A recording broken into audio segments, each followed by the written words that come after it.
بسم الله.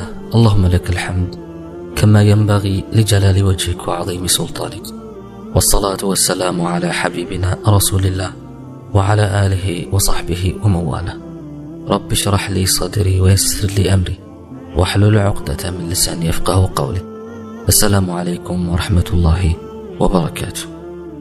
عند وندمي كم يغنيو ገንዘብ የተወሰነ እጁን ለበጎ ተግባር መመጽወት ራሱን አስለምዶ ሲኖር ነበር። ከተጋቡበት ጊዜ ጀምሮ ሚስቱም ይሄንን ባህሪውን ታውቃለች። የቱን ያክል ቢቸጋገሩ የቤት ውስጥም ሆነ ሌላ ወጪ ቢበዛባቸውም ከዚያ ለበጎ ተግባር ከወሰኑት ድርሻ አንድም ነገር አይወስዱም። ቀናት አለፉ። ባል ለሥራ ጉዳይ ወደ ውጭ ሀገር ሄደ። ሰውየው ለዚህ ጉዞ ሲል ብዙ ወጪ አወጣ። በዚህ ጊዜ ሁኔታውን ለመገምገም ሞከረ። ሸይጣንም ነገሮችን አስመሰለበት። በዚህ የጉዞ ወቅት ያንን የወሰነውን ድርሻ ላለመስጠት ወሰነ። ወደ አሰበው አውሮፓዊት አገር ተንቀሳቀሰ።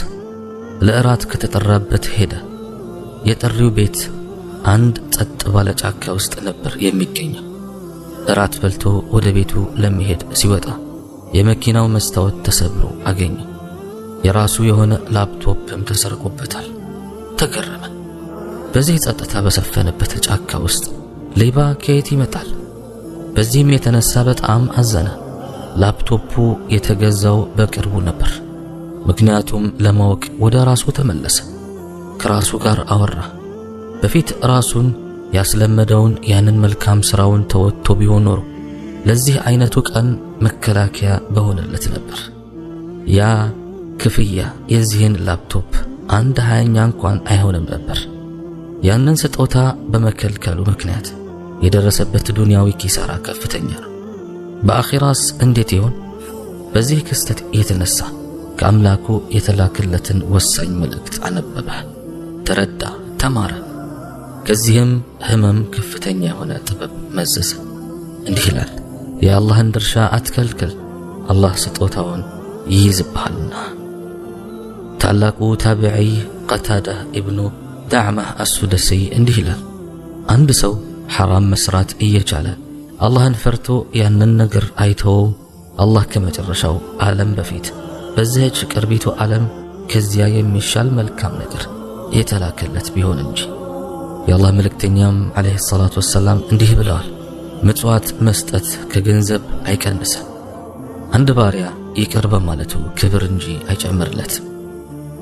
የመጨረሻውን ዓለም ትልቁ ሐሳብ ያደረገን ሰው ዱንያ ወዳ ሳይሆን በግዷ ወደ እርሱ ትመጣለች። ቁጣውን የተቆጣጠረን ሰው አላህ የትንሣኤ ቀን ፍጥረታት ሁሉ በተሰባሰቡበት አደባባይ ይጠራዋል። ከሁረል ዐይኖች መካከል የሻውን ምረጥ ይሏል። ለአላህ ብሎ የተናነሰን አላህ ከፍ ያደርገዋል። አንድን ምርጥ ወይም ውድ ልብስ የመልበስ አቅሙ እያለው ለአላህ ለመተናነስ ብሎ የተወሰው አላህ የትንሣኤ ቀን ፍጥረታት ሁሉ በተሰበሰቡበት አደባባይ ይጠራዋል። የሻውም ምርጥ ልብስ መርጦ ይለብስ ዘንድ። እነኚህ ሁሉ ሐዲቶች የሚያመለክቱት ከራሱ ፍላጎት ይልቅ የአላህን ውዴታና ፍላጎት የሚያስቀድም ሰው አላህ ከዚያ በበለጠ መልካም ነገር እንደሚተካለትና እንደሚከሰው ነው። ከመሞቱ በፊት በምድር ላይ ጥሩ ምንዳ ይሰጠዋል። ይህም የዚህ ትልቅ መርህ ማረጋገጫ ነው። አላህ ይተካለታል። ለአላህ ብሎ አንድን ነገር የተወሰው አላህ ከዚያ የተሻለ ነገር ይተካለታል።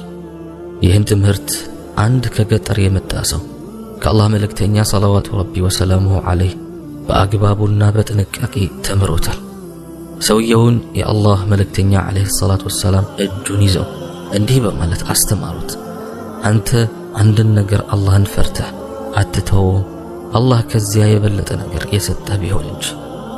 ኢብኑል ቀይም አንድ የአላህ ባሪያ ለእርሱ ብሎ የሆነ ነገር የተወ እንደሆነ ሊካስ የሚችልበትን የማካካሻ አይነቶች ተንትለዋል። ትላልቆቹንም በመጥቀስ እንዲህ ብለዋል፣ መካስ ወይም መተካት ሲባል አይነት አለው። የሰው ልጅ የሚካስበት ትልቁ ነገር የአላህን ወዳጅነትና ውዴታ ማግኘት፣ የቀልብ እርጋታ ማግኘት፣ ጥንካሬና ብርታት ደስታና ከአላህ ተቀባይነትን ማግኘት ነው። መካስ በቀልብ ሲሆን እጅግ ውዱ ከፍ ያለውና የሚመረጠው ነው። የቀልብ ጸጋና እረፍቱ የሰውነት ጸጋና የእርካታ ምንጭ ነው። ሱፊያን ኢብኑ ዑወይና አብዱላህ ኢብኑ መርዙቅ ዘንድ ቆመ። ጭንቅላቱ ስር ደረቅ ድንጋይ አኑሯል፣ በጀርባው ደግሞ አሸዋ ላይ ተኝቷል። ሱፊያን እንዲህ አለው፣ የሙሐመድ አባት ሆይ አንድ ሰው ለአላህ ብሎ አንድን ነገር የተወ እንደሆነ አላህ በዚህች ምድር ላይ ይክሰዋል። አላህ አንተ የተወከውን ነገር በምንድን ነው የካሰ አለው። እሱም አሁን ያለሁበት እርካታና ውዴታ በማለት መለሰለት። እያንዳንዳችን የዚህ አይነት መሰል ታሪክ ሊኖርን ይችላል። ለአላህ ብለን ስንተው አላህ እንደሚተካልን ማመን ይኖርብናል። ይህንኑ አምላካዊ መርህም መከተል ይኖርብናል። እንዲያ ስናደርግ ፊት ለፊታችን ብሩህ ይሆናል። ሸይኽ አልኢስላም ኢብኑ ተይሚያ እንዲህ ይላሉ፣ ለአላህ ብለው የደከመ ሰው አላህ መጨረሻ ላይ ይክሰዋል። አላህ በሱ መንገድ የደከመ ሰው አይተካለትም ብሎ ማሰብ የማይታሰብ ነገር ነው። ለበጎ ነገር መልካም ነገር ምላሹ እንደሆነ ጥርጥር የለውም። ከአላህ ዘንድ ማካካሻ ካልመጣለህ መውቀስ ያለብህ ራስህን ነው። ቀልብህን መለስ ብለህ መርምር። አላህ እጅግ ቸር ነው፣ ልግስናውም ሰፊና ከፍ ያለ ነው። አልኸዋስ እንዲህ ይላል፣ አንድን የስሜት ፍላጎት ለአላህ ብሎ ትቶ ማካካሻውን ከአላህ ዘንድ በቀልብ ውስጥ ያላገኘ ሰው ያንን ነገር ሲተው ውሸቱን ነው፣ ለአላህ ብሎ አልተወም ነበር ብለዋል። اللهم إنك عفو تحب العفو فاعف عنا. اللهم أنت الرحيم فارحمنا. اللهم أنت الغفور فاغفر لنا. اللهم أنت التواب فتب علينا برحمتك يا أرحم الراحمين. اللهم قلت وقولك الحق ادعوني أستجب لكم. فها نحن يا رحمن ندعوك بالهداية والثبات والبركة يا الله. اللهم ارحمنا وارحم موتانا وموتى المسلمين.